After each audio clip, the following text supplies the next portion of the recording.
So I am a sucker for good westerns, and I had not seen Shadow Riders in a long time. Matter of fact, this movie is so old that you can't find any like high definition screenshots or anything to use for thumbnails. So this is a 1982 American Western TV film directed by Andrew V. McLaglen, and it's starring Tom Selleck, Sam Elliott, Dominique Dunne, and Katharine Ross. Um, and I had forgot that this had like I knew those two were in it, right? I knew this, but I had forgot it also had two other actors who played um, roles in the Sacketts. And the funny thing is Jeff Osterhage, who played their brother in the Sackett film, also plays their brother here, and the guy who played Ben in the Sacketts plays the old Uncle Frank. Anyway, this is a blast from the past. I had not seen this. Like I said, I think it's been 20 years since I've seen this film. Um, I love the Sacketts. I'm trying really hard to find a digital version of the Sacketts to watch with Chris because she's never seen the Sacketts, and that is probably the pinnacle of one of my like favorite Western miniseries is the Sacketts, which also stars these two guys and Jeff Osterhage. But that's between here and there. So um, this came afterwards. This is another Louis L'Amour Western that had been adapted for television, starring Tom Selleck and Sam Elliott. Um, and much like any other Louis L'Amour, we feature a couple of brothers who fought on opposite sides of the Civil War, and the movie sort of picks up with them on opposite sides of the war. Especially if you have seen the Sacketts, this movie shares a lot of the same story beats, but that's also the way the Louis L'Amour books work. Matter of fact, I don't remember if the Louis L'Amour novel also was a Sackett novel or if it was a standalone one. I don't. It's been too long since I've read them. Anyway, the basic plot here is that these two guys were in opposite side of the war. The war ends as the movie is starting out, and um,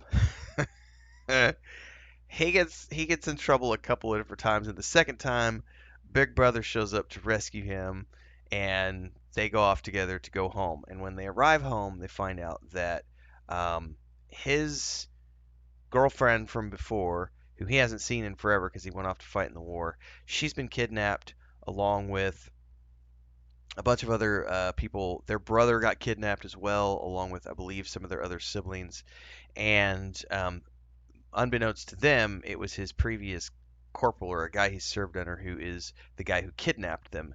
And those people have been they've been kidnapped and they're going to be shipped off to Mexico, sold into the silver mines as slaves, and we assume prostitution for the women.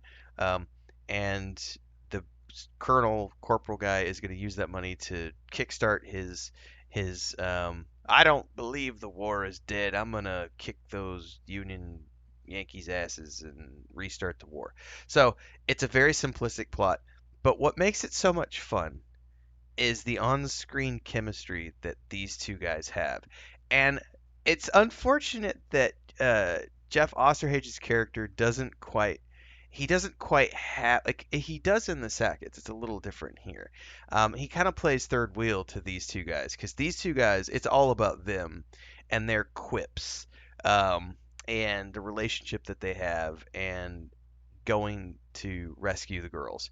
But we also find out that Katharine Ross, who plays his girlfriend, is also a very established actress in her own right, and she has her own role to play here as sort of like the mother um, hen of the kidnapped girls, and she's there to be the Spitfire that as is in every Louis L'Amour novel, like the main squeeze is always going to be some sort of a fiery woman who stands up for herself, um, and proves that she's worth every bit as much as the man who is still the main hero because it's Louis L'Amour, and that's the way novels were written back then. The men were men, the sheep were scared, and the women did things on the ranch and held it all together. Um, so I think the one thing this movie is missing though is there's not a land claim, but there is like a blood feud, which Louis L'Amour had a bunch of blood feuds in his books. There's definitely a blood feud between the sheriff and their uncle Frank. who is played by, and I forget the name of the old man who played the role of Uncle Black, Ben Johnson. Um, uh, there's definitely some no love lost there. So there's a lot of tropes from the Louis L'Amour novels here, but this is just a fun film. What really got me, because I hadn't seen this in a very long time, was the fact that these guys did almost all of their own stunts. Like I think there was only one scene that I saw where I was like, that's a stunt actor. Quick commercial break, everyone, to celebrate and give thanks to all of these amazing people who keep me on the air full time. Really appreciate the support. All you got to do is join as a member. You get access to private videos. You can also do super thanks on any upload or super chats and stickers on any live stream or premiere you see. And beyond that, don't forget we're multi streaming over on Twitch now, so you can support over there as well. Thanks so much to everybody. Let's get back to the video at hand. But everything else these guys were doing, like they were up on top of the train as it was moving. They were, jumping through windows. They were, doing all the horse riding. They were roping. They were doing all this stuff. This is a made-for-TV movie, so there's obviously a little bit of ham-fisted action where it's like a little over the top. Like Chris had a moment where the younger brother, when they're going in to like rescue the girls off the beach, the younger brother runs up to a guy and like obviously misses the punch. Like he punches the guy and obviously the punch goes past the guy's face. But the guy falls down and like is instantly laid out from this like fake punch and he's just laying there as the younger brother like strips his gun belt off and puts the gun belt on and he looks around and he's all like acting like I gotta be careful, And meanwhile, the actor who's like got knocked is just laying there. And you could totally tell he's just like laying there with his lips pursed, like trying to pretend he's dead. um, so um, like I said, this is just one of those really fun. If you like the Louis L'Amour Western adaptations and you like either one of these actors when they go and play a Western role, you're gonna have fun with this movie. This is obviously a very old film. We were laughing because when we watched it last night, it was a square format. I don't think it's ever been updated, and if it has, I don't know.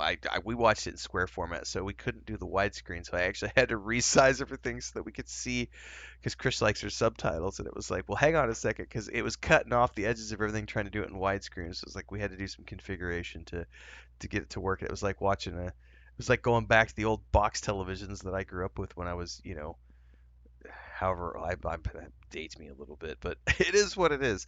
This is fun. Eventually, the big thing here is they rescue the girls, and he gets back together with his old flame, and the family ranch is going to be okay. The bad guy gets arrested, and then he's going to go off and run for sheriff, which also has story beats from the Sacketts movie because he ends up becoming the sheriff in that film as well. Which, again, I keep promoting the Sacketts. You need to go watch it if you haven't. As soon as I can find a way to watch that digitally, I will have a review up somewhere because I really want to watch that with Chris because she's never seen that and I haven't seen that in a long time and I love it. So this was a nice blast from the past, fun little western for us. This was yesterday afternoon. I asked her if she wanted to because I just reviewed The Amateur and yesterday I was like, do you want to watch The Amateur or do you want to watch Shadow Riders? She was like, I want to watch an old western. So I was like, well, let's go watch an old western. Um, the music's on point. Everybody's got glorious mustaches and they sweat throughout the whole movie and it's just gritty, deserty, sandy. It's just good fun. You gotta love a good western. Like, subscribe, hit the bell icon so you never miss an update. Let me know if you have seen this movie, and if you haven't, go watch it. Drop those comments down below, and I'll see everybody in the next one.